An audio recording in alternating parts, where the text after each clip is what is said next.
So last year, there were two major earthquakes in central and southern Mexico, and you were a part of a team from the Campos that went down to Oaxaca to help rebuild. Tell us a little bit about how the project was organized and then what it looked like on the ground there in Oaxaca.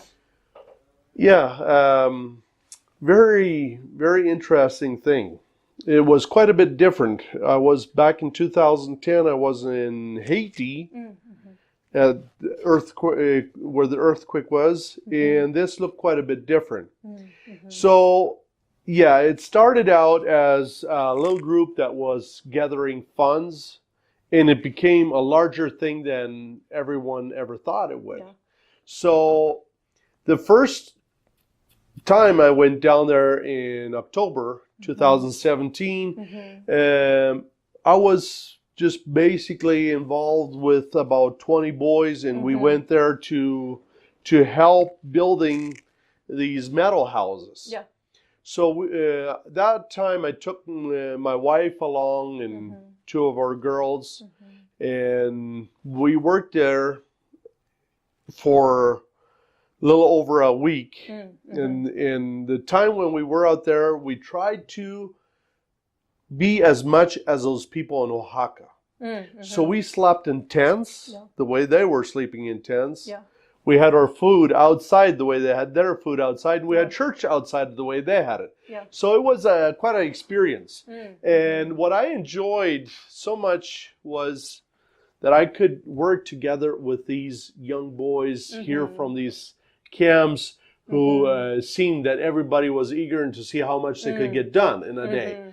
Yeah. So even these people in Oaxaca, they talked about that it looked almost like a whole bunch of bees came flying over and set up white houses throughout this village or this town.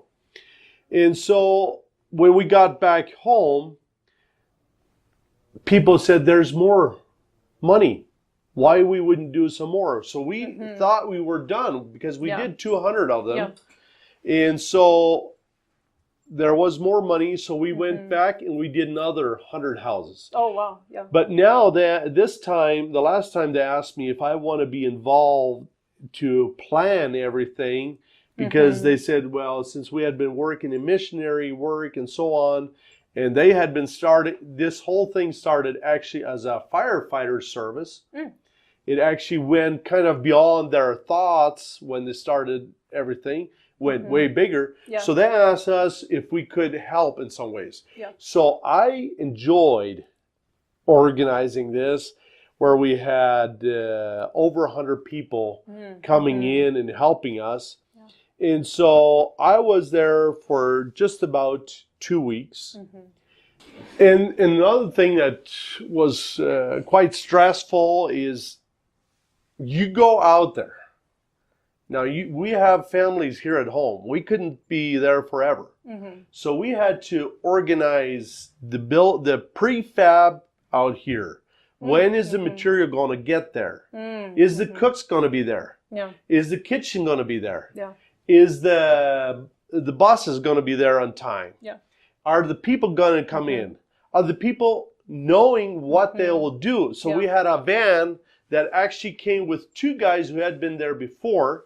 And so those two guys were giving classes on how to build these houses the first 2 days before a big bus came where we had about 80 people coming in. Yeah. So, and then we broke up this first group and stuck those men into another group. Yeah. And one of the very impressive things that we found out, we had told this bus that these 80 people that they should work there for 2 weeks. So they came in Tuesday evening. Everything was organized, and their new leaders were so ready and so involved. So we worked Wednesday through Saturday, and only 4 houses were left for the next week. So we actually speeded up the whole project. Yeah. Instead of 2 weeks, we did it under 1 week. Oh, wow. Yeah. Actually. Yeah, So yeah. and here I have to thank these happy youth boys who were so willing to show their effort after the plans were there. So we were very pleased how those things turned out. Yeah. Very happy.